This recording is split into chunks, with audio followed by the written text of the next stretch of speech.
बारिश शदीद बारिशों की वजह से आए हुए सैलाब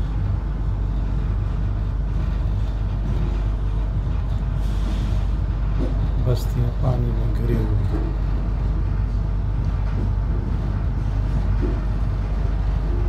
ज़िंदगी फिर भी हमें चलती फिरती नज़र आती ये कि कुछ पानी उतर गया है, कुछ पानी जज़्ब हो गया। ज़िंदगी को नॉर्मल होने में ऐसा महसूस होता है कि कई हफ्ते लगते हैं।